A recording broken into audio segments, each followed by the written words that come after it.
Today on the Magic Kitchen, we're talking with S. Connolly, author of Curses, Hexes, and Crossings, A Magician's Guide to Execration Magic. I'm Leandra Witchwood. And I'm Elise Wells.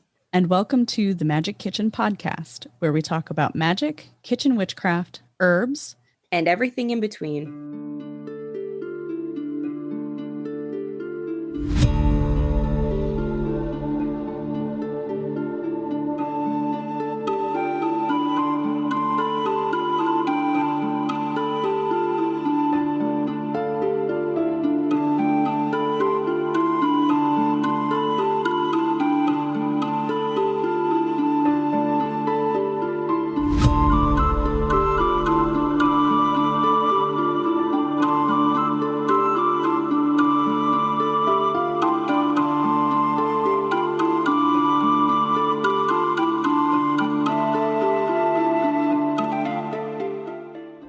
Connolly has been practicing demonic magic since the early 80s and has been an initiated demonologist since 1990. She is actively practicing and has almost 40 years experience in Goetia and grimoire magic, as well as traditional craft. She has over 50 books published in demonology, and witchcraft. Her newest book is called How to Draw Friends and Sacrifice Toxic People, Black Magic for Glamour, Influence, and Letting Go. So we're thrilled to have you here because we get a lot of questions and, mitigate a lot of fears on this whole subgenre of magic, the dark side, in quotation marks, of magic, cursing, hexing, and execration magic. And you're the expert on this. So we had to have you on. So thank you for joining us. Well, thank you for having me. And I think a lot of people are really intimidated by this magic and it's misunderstood. And I really want to give our listeners a very clear look at what it means to practice this kind of path. And I don't know, I find it incredibly fascinating. So yeah, and empowering. Yes. Well, I think one of the things that people, I don't know, people have like this weird idea of what darker paths actually collectively entail. And I mean, it all comes down to people's perception of what's good and what's evil. Because most people who are practicing a darker path are really just practicing witchcraft just like everyone else, or some type of magic just like everyone else. But we are not afraid to do actual curses to help us get over negative feelings. It's like it's part of the healing process, getting out that anger that you have towards someone else. Now, there are some ethical concerns there. I actually, in Curses, Hexes, and Crossings, I write a lot about the ethics of cursing, because I think it's really important to understand that curses can kill people. And a lot of people, if you're not careful, you can overshoot and cause issues there. Because, I don't want to just come away saying, this is just a psychological exercise in letting go and getting over something that traumatized you. But at the same time, in some instances, that really is what cursing is about. But at the same time, you want to make sure that the person that you're cursing deserves it. Like, they have to have done something really horrible, like ruined your life or killed somebody. I mean, I've always said, it's not worth getting upset over if someone didn't die and the world's not ending. So those are good reasons to curse. But sometimes we can curse toxic feelings too, and not direct a curse toward an individual or a group of people too. Because one of the big problems we have, I think, and the interesting thing is culturally cursing has been part of human history for millennia. I mean, probably since the very beginning of human civilization and the earliest animism, people have been cursing their enemies. Mm-hmm. And you can find examples of it historically and archaeologically in every culture from, the beginning of recorded human history. So it doesn't belong to any particular culture. It's not a closed practice. Using a curse is not some sort of cultural appropriation or anything like that. it is what it is. It's a very human thing, because we want to let out our anger towards somebody else. But I mean, there's so much here. But a lot of people don't look at it like that. They look at black magic as, oh, I mean, unless you're killing babies or something or practicing human sacrifice, I personally don't really understand how people differentiate from like the dark and the light, because I mean, I work with demons, which are divine intelligences. That was the original meaning of the word demon. Yeah. And it was kind of perverted in Christianity in the Middle Ages. Mm-hmm. And they turned it into a word being synonymous with the devil or with a malevolent spirit. So demons aren't malevolent spirits. They're not benevolent either. They don't have an alignment. They just are. They simply are. They're forces of nature. Yeah. So when we're talking about like this dark magic, what we're really talking about is facing our fears and facing our trauma and dealing with it, as opposed to trying to deal with it and immerse ourselves in it to get through it, instead of just ignoring that it doesn't exist and going the entire opposite way, which is a toxic positivity type thing. Yes. Yeah. And I think that's a big issue. Yeah. Right. And so, it really like it lends into that idea that witchcraft is spicy psychology. Right. And, normally I would just say that because a lot of magic is, I mean, if you think about it, a lot of what magic is a psychological exercise in exerting your will to manifest change, right? Yes. So, but at the same time, I've actually seen curses work, and I've seen people have to live with the consequences of their magic that they weren't expecting. A very good friend of mine who isn't a witch at all, she had an ex-boyfriend who actually knocked her around a bit, and then he dumped her for some other woman. She was just devastated. And she's like, you know what? I'm going to curse him. And I said, well, you can do it. Just remember that you have to accept all responsibility for that magic that you do. I gave her a copy of the book. She's an adult. I kind of look at it this way. If you work magic and you get a result that you weren't expecting, and you have to live with that result. So taking responsibility for your magic is really important. And I explained all of this to her. I explained the ethics. I told her to wait 3 days, see if she calmed down before she did a curse. She did a curse. He ended up dying in a car accident within a week.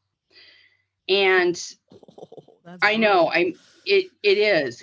And so I would say it's just psychological, but I'm not so sure, because I've seen examples like this, where somebody's their pain was so great, they threw a curse that person actually died. Now, would they have died without that curse? We have no way of knowing, but I've seen it happen too many times for me to feel comfortable saying it's a coincidence. Yes.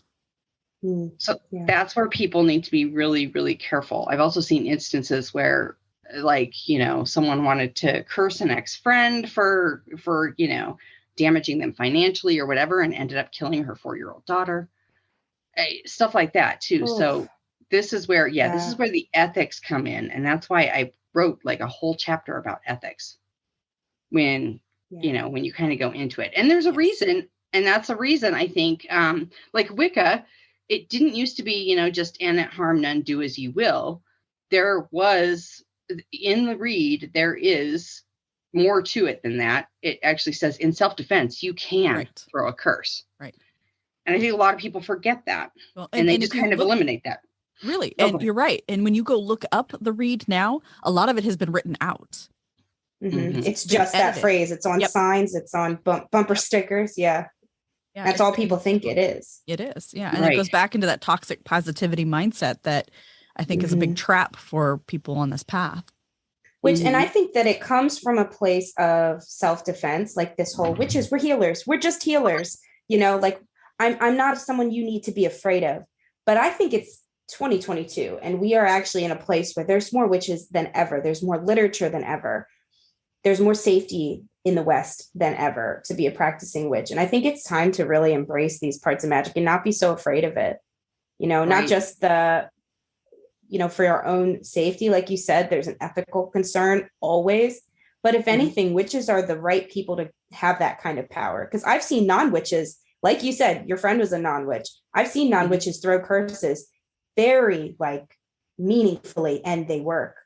And they're not prepared for it to work, but they do it. And you see it in small ways, like, the girl you hate. Like, I saw this one girl in high school. She hated this other girl so much because she got nominated for prom something, or I don't even really know, but we had a small high school. So we knew there was like a feud, and like, she like sent bad energy to her so much that like there was like a string of horrible things, and she ended up dropping out.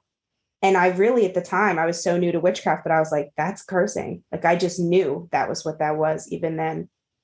Right. Well, and I think even if you throw ill intentions toward people, because that law of attraction, I think that is like a real thing, because I've done experimentation over the years in that, where when you throw out, like when you're in a bad mood, I mean, people always say, oh, don't smile, don't tell people to smile. Don't tell people to smile. But it's true that if you walk into a situation with a smile on your face, even if you're not feeling it, at some point you're going to feel that, and other people will too. And the interaction that you have with others is going to be a lot easier. Yeah. And so I think it's the same thing with negative intentions. Like, if you really envy someone or you hate them a great deal, and you're constantly throwing that type of energy toward them, that eventually they're going to feel it in some way. So when it comes to dark magic, that's pretty much what it is. It's like dealing with all of that. It's finding constructive ways. Yeah. And I think one of the reasons, like those, what is it? And harm you none, do as you will. That I think that became the standard, because I think some of the elder witches were trying to avoid witch wars. And so instead of explaining it to their students and telling them, hey, let your anger sit with this anger for a few days and see if you feel the same way several days from now. Instead of taking them by the hand and teaching them that. And not only that, but we have a lack of mentors, I think, in witchcraft nowadays. So a lot of people are learning by books. So the books are just saying, don't do it, because it's just easier than having to walk them through the ethics, or try to walk them through the ethics, than it is to, it's just easier to tell them don't do it. Right. But they're going to, that's the thing. Yeah. Yeah. And I think the responsibility, like I learned about this from a historical lens. Like, in my master's degree, I did a project on the history of witchcraft's development, and like the solitary scene really seemed to start in the 90s. And I also noticed that, like you said, those texts in the 90s started to be a little bit more, I guess, defensive, in that we're just healers way. And also, end in harm none, and really drilling home the karmic law. And like, it will come back threefold. Some books would even say tenfold. And I think you're right. I think it just comes from this like absolving responsibility. Scott Cunningham does not want to have all these curses somewhat tied back to him. Someone read his book and ran with it. Right. Well, and that's the thing too, is, I mean, when it comes down to it, I think ultimately it's not that it comes back on you. It's that you feel guilty about it and you bring it back on yourself. So you subconsciously punish yourself. So that's really what the law of three is, because no one can punish you like you punish you. And I think that's true for everybody. Yeah. You beat yourself up more than anyone in the world ever could. So if you curse somebody and it harms them, and you feel guilt about it, like, oh gosh, what did I just do? That's terrible. I can't believe I'm such a horrible person. And you bring that back on you, and then you become afraid of your own shadow, because, there is the power of suggestion as well. Like, sometimes if you just tell somebody that they've been cursed, if they're, if they're very sensitive to that, they might, start freaking themselves out by thinking that every little negative thing that happens in life, with normal ups and downs, are actually a curse, when it's not. Because I can't begin to tell you how many times I get people coming to me in email saying, I think I'm cursed. I think I have a generational curse because all of these bad things happened. And it's like, well, no, not really. I mean, this sounds like normal day-to-day life stuff. or the result of making a bad decision. It doesn't really sound like it's a curse. Yeah. So, And I think I mean, that comes up a lot. Messages. Yeah, we get a lot of those messages too. Like, I'm cursed, or, I have a family curse. And after having them like look back, well, what evidence do you have of it? Did you find something buried on your property? Did you find a weird sigil on your car? Are there evidence? Is there some sort of evidence that you have been cursed? And like, oh no, I just think it's a family curse. And I start looking, I'm like, well, let's look, like, where in your family would this curse have happened? Because if you're going to resolve it, I feel like you need to get to the root of it. Who started it? Who perpetuated it? And how are you perpetuating it? And I teach my students that part of, the worst curses that are available to us or cast on us are done by ourselves, by simple belief and mindset, and not shifting those. So what do you tell if somebody comes to you and says, I'm cursed? How do I break it? I've always been cursed. Everything I do is cursed. Their whole life is cursed. What do you tell them? Well, I do pretty much the same thing. I ask them to, go through and look at the evidence, and if they have any evidence for it. I ask if they know anyone, any powerful magicians that they've damaged in some way. And usually the answer is no. Usually they don't know anybody who would do this to them. But usually it does seem to be most of the time people who really feel they are cursed. It is negative self-talk is what it is. It comes from their own negativity and their beliefs that they're cursed, and poor decision-making skills. Maybe they're just not really, haven't really figured out how to live life yet and make good decisions. That's usually what it is. It's kind of like demon possession. It's kind of the same thing. A lot of people will create their own thought forms or their own, egregores, their own egregores, and not even realize that they're doing it. And they do it with their own negativity or excess of emotion. And that's why you find like so many like haunting cases or possession cases centered around adolescents and young adults.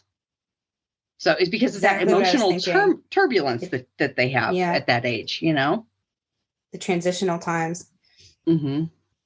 So I mean, a lot of what people think is a curse or dark magic or whatever is oftentimes just themselves. And so I try to teach them how to basically do banishings and cleansings to kind of break that up. Because I mean, if you believe in the curse, you believe in the cleansing too, right? You believe in the ritual to get rid of the curse. So I encourage them to do their own rituals as opposed to hiring it out. Because I think if you connect to a ritual better, like I do magical work for people, but I turn away more than I actually take, because most of the stuff, these people need to do something themselves. They can't just have somebody else do it for them, because I don't have the same emotional investment in whatever it is that they want or need that they do. So even if I do magic for somebody else, there is a part of that ritual that they have to complete themselves, so that they can attach to it.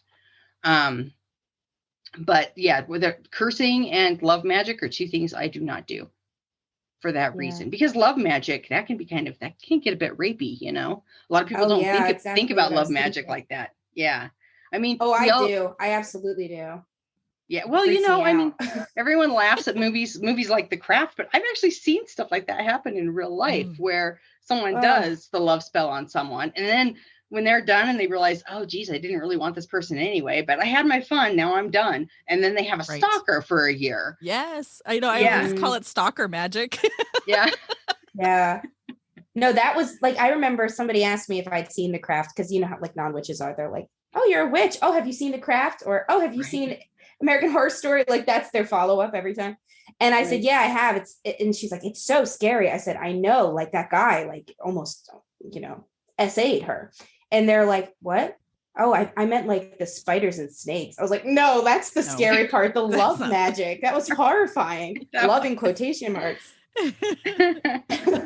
Oh, yeah, I so agree with that. That's funny. So yeah, I mean, there's a lot of stuff that, that people don't realize, that there can be consequences for magic. I get a lot of people who come to me and say, how can I do this and be safe? How can I do any type of magic and be safe? Well, you can't. Life's not safe. You know, I mean, you can't walk out your front door without the possibility that you're going to get into an accident, get run over, get, you know, hit by something falling from the sky, you know. Well, and Yeah. Take chances. Yeah, exactly. And working with forces that are unseen, I think is a big risk we all take. And I really have, in my experience, what I've witnessed is magic of all forms seems to take the path that is most potent when everything aligns. So whether that be a curse, it's going to hurt the person where, you know, it's going to hit the person where it hurts the most. When it's prosperity magic, it's going to hit the button where it's going to help you the most. Now, how we accept that, I think, is a catalyst in it.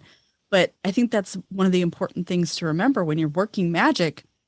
If you're truly in it, if you're truly allowing it to flow, it's going to take the path it needs to get the best results or the most potent results. So, you know, you talked about, you know, people actually dying from curses. I mean, that obviously was the button that hurt the person, or this, you know, it addressed the situation in the most profound way. Right. You know, well, and I also, oh, go ahead. No, losing your 4-year-old, that would devastate any mother, you know? So if, you know, a financial loss devastated a person in that constitution or that concentration, then yeah, that makes sense. Right. Mm-hmm. Well, and I also propose that there is no magic that's black or white. There is no black or white. Yeah. We just like to do that to make ourselves feel good about what we're doing. If we say Definitely. and it harm none, that's great. But like, let's say you say, you know, you do a money spell and you say, and it harm none, but you find $100 sitting on the sidewalk. Somebody lost that $100. So it was bad for them. It was great for you, bad for them. So I don't think, I mean, everything negative has a positive side and everything positive has a negative side. You just have to find it. And, you know, different degrees, of course. I mean, there are some things that are just really negative by our perception. And there are things that are really positive by our perception. But I don't think saying, and it harm none, actually, that's just to alleviate our own consciousnesses, you know. Totally agree. Yes. Just to, you know, make us feel good. And then that, again, that's more of that toxic positivity, because even money magic can actually, you know, kill somebody. If you just throw it out in the universe, you know, I want to have millions of dollars, blah, blah, blah. Maybe your favorite aunt dies and you inherit something, you know, where I think like the dark magic, I mean, it's not usually just the one-off spells. Like if you want to be like uber successful and have like $1 million or whatever, whatever other mundane, ridiculous thing, you actually have to do all of the self work that will help you get to that successful point to where you're making $1 million. And I think that's what kind of sets apart, you know, I don't know, the more the witches that go a little deeper, or the magicians that go a little deeper, is they know that it's not just a matter of doing a one-off spell and boom, $1 million drops on your porch. Set and forget. Right. Yeah, exactly. It's not a crock pot. Yeah. Yeah. It's more to it than that. I mean, yeah, magic can bring you windfalls of whatever it is that you want. But a lot of times it's not going to be lasting. And so you have to do the self-work, which is the hard part, which is with the dark magic, so to speak, and look inside yourself and do the shadow work. Everyone calls it shadow work, but really it's just self-work. It is. And healing your own trauma, in order to figure out why certain things keep happening, or why you can't seem to get ahead financially, or why you don't have a relationship. Because a lot of the times the answers to those things are in ourselves and people don't realize it. Really or why we feel angry about someone. Like, I think some of the examples I use in the Curses, Hexes, and Crossings book is that, you know, I mean, there a lot of times when people want to curse somebody, it's out of jealousy or anger or some sort of petty emotion that isn't really worth the energy. It really isn't worth the energy that, you know, they put into it. It's, I mean, you're initially upset at that point, but cursing isn't going to make it change it or make it better. It's just going to exact revenge. You're still going to feel angry or jealous at the end. And then you have the cursing wars too. You get these witches who are like, well, I'm going to curse her and blah, blah, blah. I've seen it online in groups. Like they're like, oh, let's all get together and curse this person. And it's like, why? Oh my gosh. Yeah. Yeah. It's a poor use of energy. Like you said, I think at the end of the day, this is something I teach in this context. Like at the end of the day, we have only two resources. It's our time and it's our energy, because that's what's finite. Both of those things are finite. So we need to spend them where we're going to spend them. And, even when I've had friend breakups that devastated me, it's better to just not dwell on it, not keep bringing it up, not keep venting to other friends or my husband or whoever about it. It's better to just move on, look for healthy friendships, learn from the mistakes and move on. And I think cursing is something that I'd like to hear your take on this. I've seen curses. I've actually never cursed somebody. I've banished, I've bound, but I've never really felt cause to curse. The only time I've used quote unquote darker magic, execration magic, is when I've been under serious threat, like my own physical safety had been threatened, and this was the best choice for me. And again, it's banishing and binding, which I feel like that's a safer bet than a curse, because it's, it's my energy that I'm protecting. I'm not actually saying, and then this happens to so-and-so. I'm saying, this is what happens to me. They stay removed. Right. And we did an episode on that as well. Like, when you need magical consent. And I don't think banishing is ever something you would need that other party's consent for. But, where do you see that? Do you see cursing as something which will ever necessarily be in a place to do? Like, how often do you think cursing versus binding versus banishing versus maybe none of it at all is an average witch going to go through?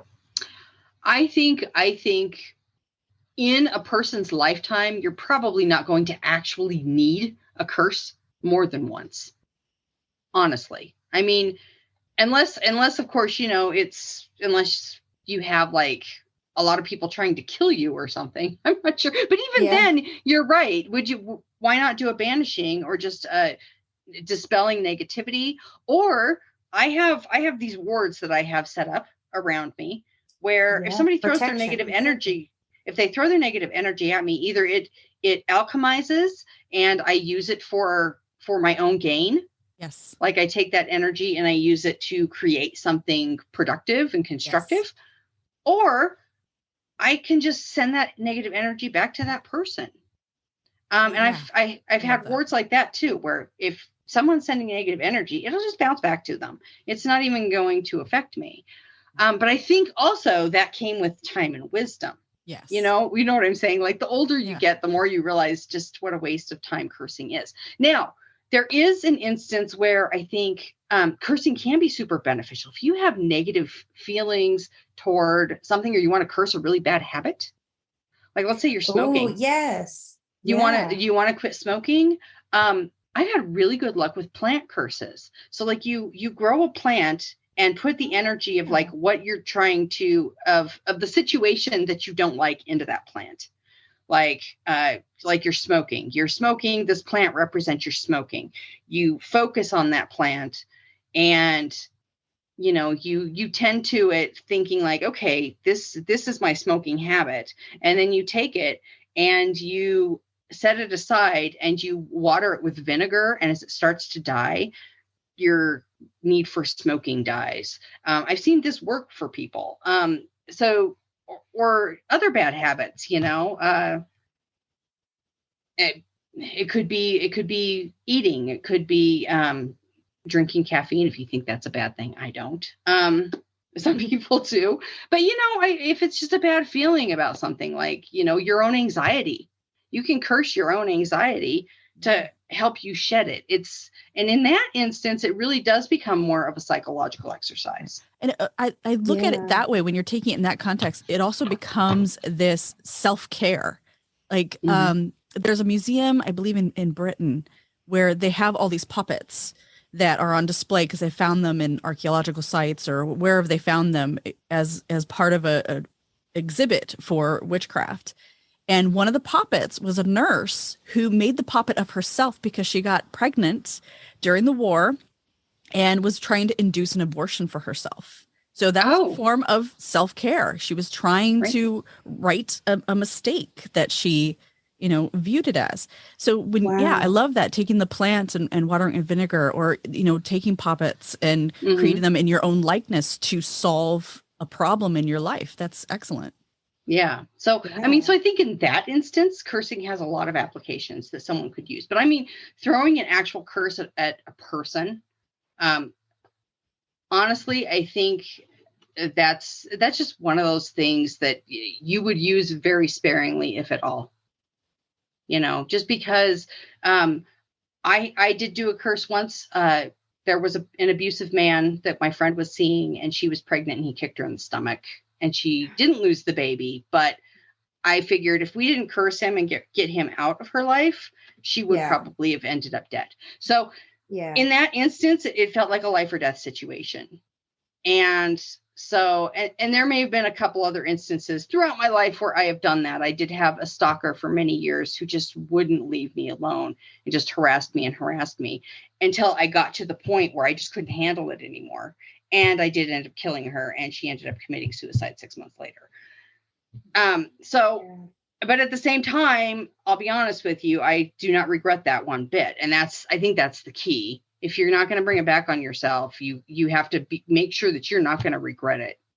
If that is the outcome. If the outcome is that someone is going to die, you have to be okay with that. Yeah, you have to be okay with that.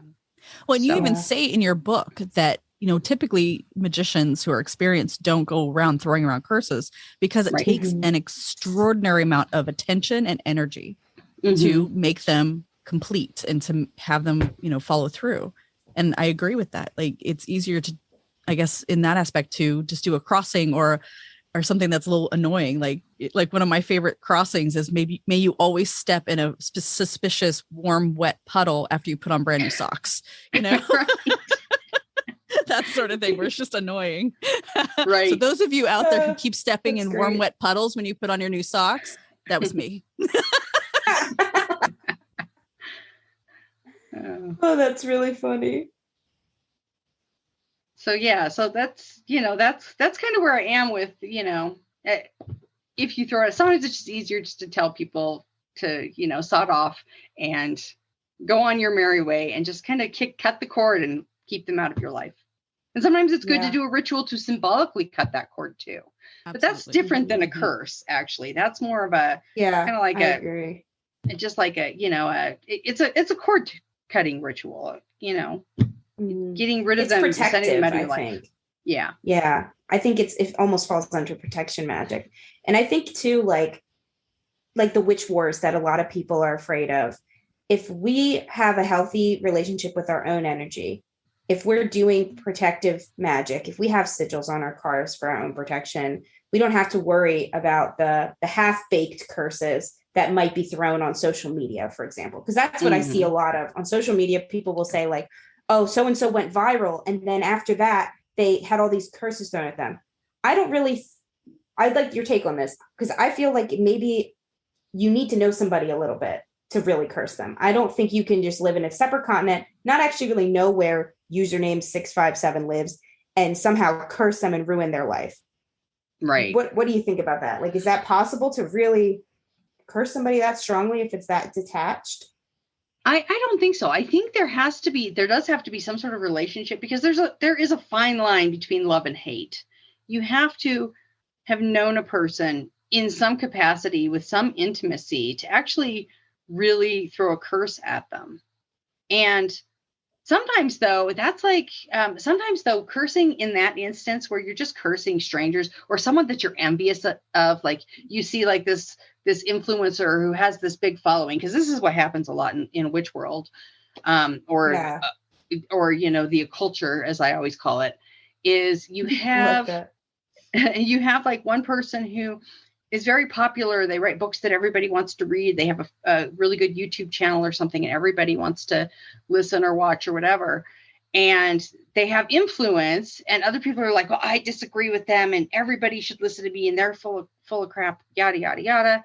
And so I'm going to get my cronies together and we're going to curse them and everything.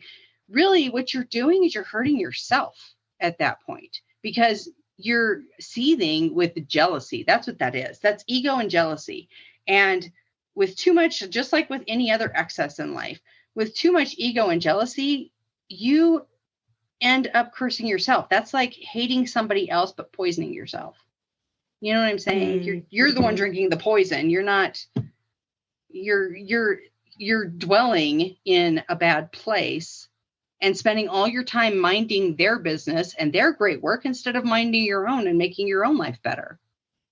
Because I don't think people like realize that there is room enough for everybody. There's room enough for everybody's ideas in the world.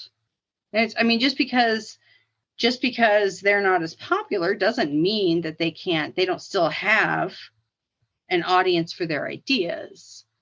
And I'm of the belief that a rising tide lifts all boats. And I notice like in the occulture especially, and not so much in the witch world, but more in like the ceremonial magic world.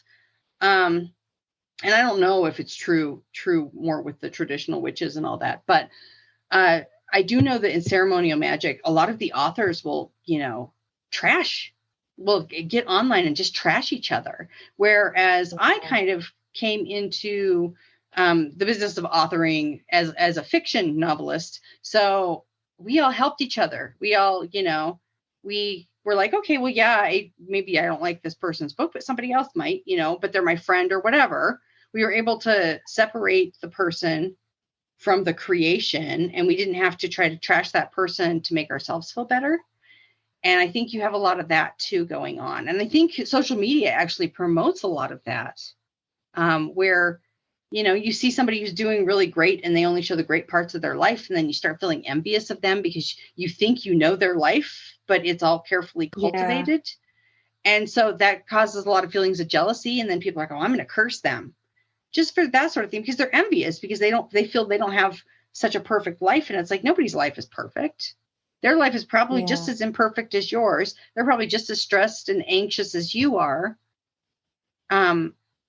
And just because they say things with, like with confidence doesn't mean they're stuck up about it or they think their way's the only way. Maybe they're just, they just have an opinion. So, I mean, there's all these things I see that people like curse each other for. And I think they really need to stop and look at those emotions when they feel them and not act on them. And decide what's really going on. Back.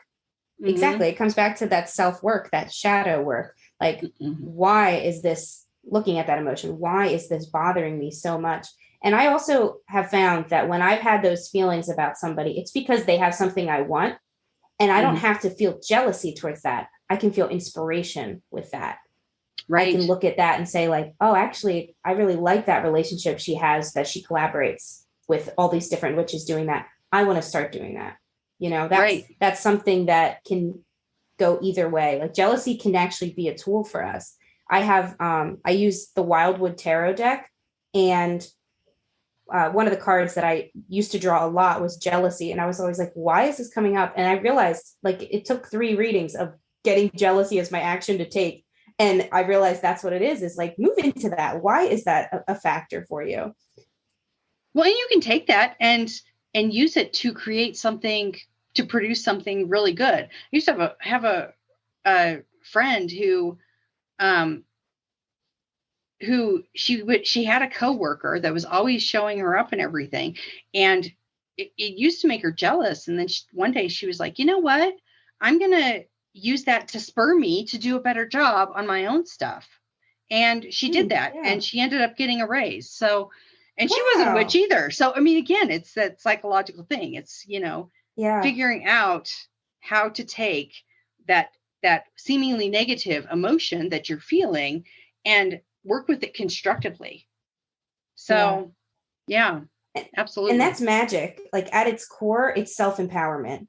Whether it is the more psychological, watering the plant with vinegar to remind yourself to quit smoking, or it is the physical, like curse that will tangibly and, empirically work.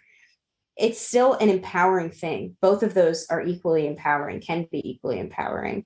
And when we have these experiences with tarot or with meditation or with, spiritual teachers or spiritual books, we have a chance to to turn inwards and then grow from that. And magic is really like, it's a catalyst for growth, if nothing else. Mm-hmm. Absolutely. It teaches us a lot about our brains, like, and what that is. I mean, I think when I first started, it's hard to remember now. I was like 16 when I read my first Solitary Witch by Silver Ravenwolf was my first book. And I remember her kind of talking about this like definition of magic, and it's like manifesting your will. And I was like, oh, so it's just mental. And then as you can keep that mindset, I think it's fine if listeners are at that place where to them they're atheist witches or something like that, where it's just in your mind. Even as you go through with that idea, you start to realize it's not. Right. Like that you are tapping something. Yeah. Yeah. Actually, would you mind talking a little bit about demonic magic?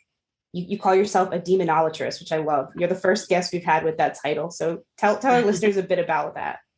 So basically, I work with divine intelligence. And of course, demonolatry means to worship demons. Now, a lot of people think worship means groveling before, because we have this really negative connotation with that word. Mm-hmm. But it actually means to respect and hold in high regard. So I respect and hold in high regard the divine intelligence. So that's what a demonolator is. And I work with divine intelligence, and divine intelligence can be, it can be energies, embodiments of ideas, archetypes, but there is some sort of wisdom or intelligence there behind it. Now, a lot of people will say, "Oh, well, you're just working with demons with Wicca. It's like Wicca with demons." Well, I mean, not really, because they're not all evil and negative like Christianity would have you believe, but they're not, good and wholesome and all that either. Whereas, I mean, I think even with Wicca, you get that thing where, God forms are considered completely benevolent, and really, I don't know necessarily that they are. I think any God form, or divine intelligence. And I think there are different types of divine intelligence. And I think God forms are one of those types of divine intelligence.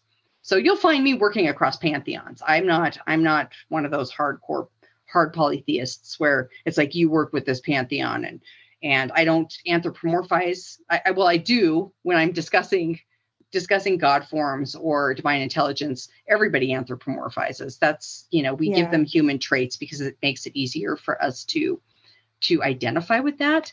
But I'm not against working with God forms that are considered evil by most people. Because I know that they're just another type of God form. Just because they're, let's say if I'm working with Anubis, just because he rules over death doesn't mean I'm obsessed with killing people or killing myself or dying or anything, or that I'm depressed or anything like that. It just means that I'm working through change or something like that, because there's a lot of different types of death, for example. I mean, there's, if you change a job, or you get married, or you get divorced, or you lose a spouse, or you retire, any of these things is a small death in your world. And when you have a death like that, it's all about weathering change. And so even the death card in the tarot is about change. It's not necessarily, it's not, it doesn't mean that, you can grieve other losses, and it's not just death. You can grieve other things. You can grieve the loss of a friendship. So, but anyway, with regards to demonolatry, let's just say I work with, I believe that angels are a type of divine intelligence. I believe goetic spirits are a type of divine intelligence. I believe that God forms, a lot of God forms of previous religions were devilized by Christianity and turned into evil beasties. So you do have a lot of them there. Even in the demonic hierarchies that people generally work with, a lot of those are gods from previous religions. So really, I just work with, in general, divine intelligence. Planetary spirits are a type of divine intelligence. So I just work with spirits overall is basically what that means. But I'm also not afraid to work with, the archetype of Satan or Lucifer or You know what I'm saying? So there are like ones that are traditionally demonic or devilish that I actually do work with for various reasons. So or spirits that are traditionally known as devils. Yeah, so that's fascinating. We actually just had an episode we recorded on spirit guides. We get questions about what are spirit guides? Are they people that passed? Are they angels? Can they be demons? Can they just be nature spirits? And I like your way of kind of putting demons as that overarching category, because that's what's hard to explain to people. And you have to feel it for yourself, because as you were saying, how I never thought about it because I've never practiced in a Wiccan, truly Wiccan context. My coven is 5 generations. First generation was Wiccan, but we've evolved differently. But yeah, like the benevolence of gods, I can't say that's been my experience. I don't think they're dangerous, evil, uncomfortable even. They just are not afraid to call you out, to call on your bullshit or remind you of something, or it's not this like almighty kindness energy. It can be, it is when you need it to be, but it's more of a healthy relationship, which is balanced. Right. I think and they're not afraid to like people. They don't want that. They just want the kindness. Right. And that's the thing too, is they will, if you need a hard lesson and you need to be knocked on your rear end, they're going to do that. Yep. They're going to say, hey, you're not paying attention. To. Yeah. Yeah. Saying, like it's like a good teacher. Yes. And that's exactly what I tell people. That is the divine intelligence, because everyone's like, well, what's its motivation if it doesn't have human motivations? And I'm like, well, its motivation is to enlighten you and to help you learn things, to dispense its wisdom to you.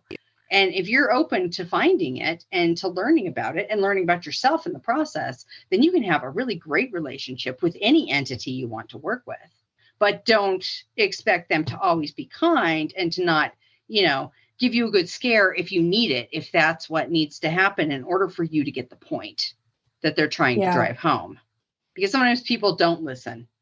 And, sometimes if you don't take wisdom on your own terms, they may thrust it upon you, and then you have to deal with it, whether you want to or not. And so. I think a lot of people think witchcraft is this magic book, easy spell, open the spell, open the book, do a spell. That's what I meant to say. And all of a sudden, all your problems are resolved and you live this great life and you manifest all this great stuff. And the path is, once you sink into it, the path is this, butterflies and bubbles type of thing. And I think people forget that witchcraft is work.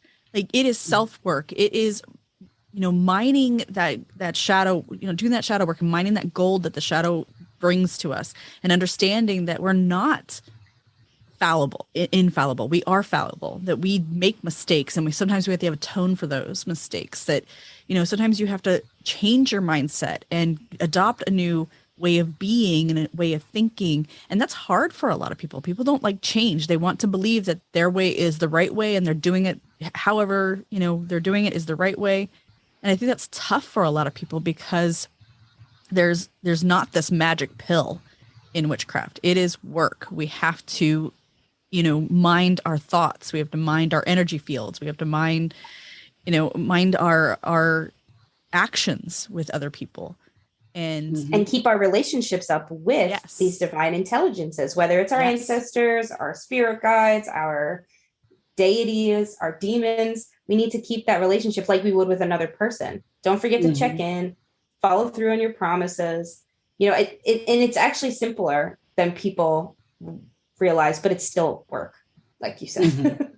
Yeah. But a lot of people don't put the work into their relationships, so they don't understand, like they're not coming from the same background as, like I was talking on Instagram like a couple of weeks ago about like how witches should be the best communicators ever, because we have no excuse. Because if our magic works, that means we've communicated very clearly and effectively. We can replicate that at work and in our relationships too. Right. Well, I think though, also it's like there is though, like when you're dealing with other people, I think this is where people get tripped up. You can be authentic with the divine intelligence. You can be authentic with yourself, but socially, sometimes people fear that if they're authentic with their social circle or work or whatever, that they're going to be judged and tossed aside or fired or viewed poorly for being authentic. And that is hard, because we do still have to live in the social construct of with other people. And we do have to consider how our thoughts and actions and words actually affect others. And I think that's hard for a lot of people. I think that's where a lot of witches and magicians get tripped up, is because we're great when we're alone and we're working with ourselves and working with the divine intelligence, but it's that social interaction that is so difficult. And not all of us are introverts, or certainly, but some of us are. And so social interaction becomes this exhausting exercise in not upsetting anybody else. So, I mean, that's mostly what my new book is about, is how to effectively deal with people in social situations. Because if you look at like the spirits in the Goetia, you find that a lot of them have to deal with friendship. So it's like magicians have been having this problem for like centuries. Oh, that's sweet. Actually, I like that. I know, isn't it? It's like it's always love or work problems or friendship. Those are like the three things you find most the Goetia spirits like rule over. Is to help you be seen at work, to help you, get some friends, and to help you find love. And so it's kind of interesting that magicians have been having this problem for thousands of years. Because I don't know. The book is allegedly, the Goetia spirits have been around for thousands of years. Right. But even so, like, it's been 500 years at least since the grimoires were published. So 500 years. A lot of generations. Yeah, we've been having problems finding friends. So there's that too that we have to look at. Was why it's so hard for us to like actually have to work through that. Otherwise, it would be so easy for us to communicate. We just struggle. So go ahead. Yeah, I was going to say, tell us more about the new book, How to Draw Friends and Sacrifice Toxic People, Black Magic for Glamour, Influence, and Letting Go. Especially about this glamour, because I've always been intrigued by glamours, but have never imbibed myself. So honestly, like, so here's how this book came about. I was, I'm kind of my own entrepreneur as a writer. So I read a lot of business books, and I came across the Dale Carnegie book, How to Win Friends and Influence People. And I was like, you know what? Like, witches really need this. Witches and magicians really need a book like this, but with spells in it and exercises that they can do to help them interact with people better. Now, the Carnegie book, it's a bit outdated. It's more like, fake it until you make it kind of thing. I don't know if you've read it, but but it does have like all of these different things about, pretend to be interested in people. Well, I say authentically be interested in people. Don't pretend, because they're going to spot it, So if you're fake, people are going to know you're fake. Find a way to genuinely connect with people. So through this book, I kind of go through and talk about all the different ways that you can influence people. And glamour is about influence. And a lot of the times for glamour, it's not so much in making people like you, but letting them see the person you want them to see, the part of you that you want to bring out of your personality that they can see. So they'll know, like, oh yeah, this is the person for the job. This is the person I want to hire, or this is a person who will fit great into our social group. So that's more what glamour is about drawing out those things from yourself, that the qualities in yourself that you want other people to notice. And we all have, like, whether it be inner beauty, whether it be a great personality, sense of humor, or whether you want to show people that you have some really interesting ideas that may have some merit, whatever it is, the glamour is more to bring those things out of yourself, to show people what you've got, to kind of win them to your side or to your way of thinking, or to actually look at you and go, wow, this is really a person I would like to spend time with. So that's really it. It's not really about changing who you are. It's about pulling from yourself what you either can be or what you want people to see. That's fantastic. Thank you for clarifying that, because I've always kind of been like, again, in the crafts, right? She changes her eye color. I was like, not for me, glamour, not for me. That was kind of where I was with it. Because I don't know, I think magic should make us like ourselves more. And the way you described it, that is what glamour is supposed to be. Yeah. And I agree. It's quality, not quantity with social groups and excursions and friends and settings. Even we don't want everyone to like us. Even like, for books, for example, you don't want every single person to read your book. It's not going to be for every single person on the planet. Right. And that's great. That's fine. Well, and I also talk about in the book, I also talk about how people can discover that, sometimes the other person is not always the toxic person in the relationship. Sometimes when you put two people together, they become toxic to each other. It doesn't mean that individually they're toxic people. It doesn't mean that person's horrible all the time. They're just not for you. They bring out the worst in you. I think we all have had experiences where we were around someone who brought out something in us that we didn't like, that made us kind of horrible people. I used to hang out with this group of gals that I noticed I became more gossipy around them, and I didn't like who I became when I was around them. So I literally just stopped hanging out with them. So it talks about cutting ties with people like that too. Or, I use the example of two friends who always had this like competition going on, and they're really no good for each other. But for some reason, they stay together, and finally they eventually drift apart and move on. And they both live fantastic lives apart, where they couldn't have done that if they had, stayed together as friends.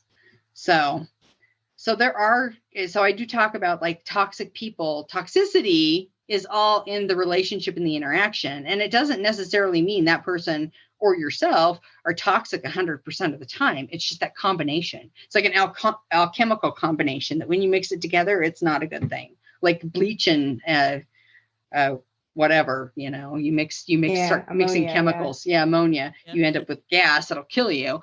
It's kind of the same thing. Yeah. Makes sense. Yeah, that's fantastic.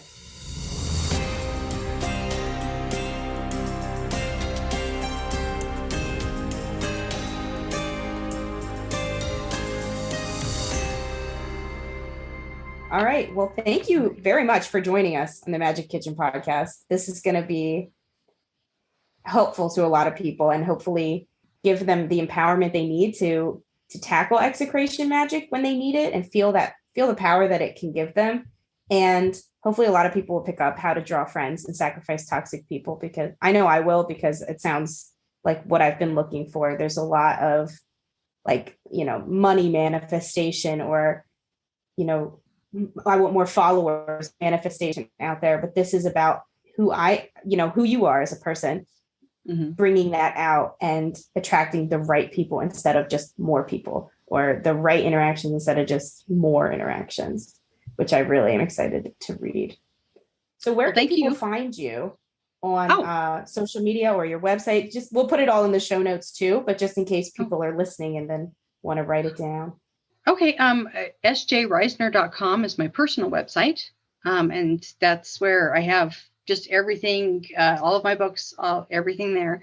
And then demonolatry.org is a website that I help run. And there's a lot of different posts about demonolatry if you want to learn more there. And that's pretty much it. And those have all of my social media and everything contacts too. So if anyone. Awesome. And we'll put them all in the show notes, people too. So you can just click on that. Thank you for joining us. Hopefully we'll have you on again for the next book. Keep us posted. Yeah. Absolutely. Thank you guys so much. Thank you. Have a great day. You too. Merry meet, merry part, and merry meet again. Thank you for joining us on the Magic Kitchen podcast. Please visit my website, leandrawitchwood.com, for news, information, and more episodes. I'm Elise Wells, and I can be found at Seeking Numina on YouTube, Instagram, and Facebook, and seekingnumina.com.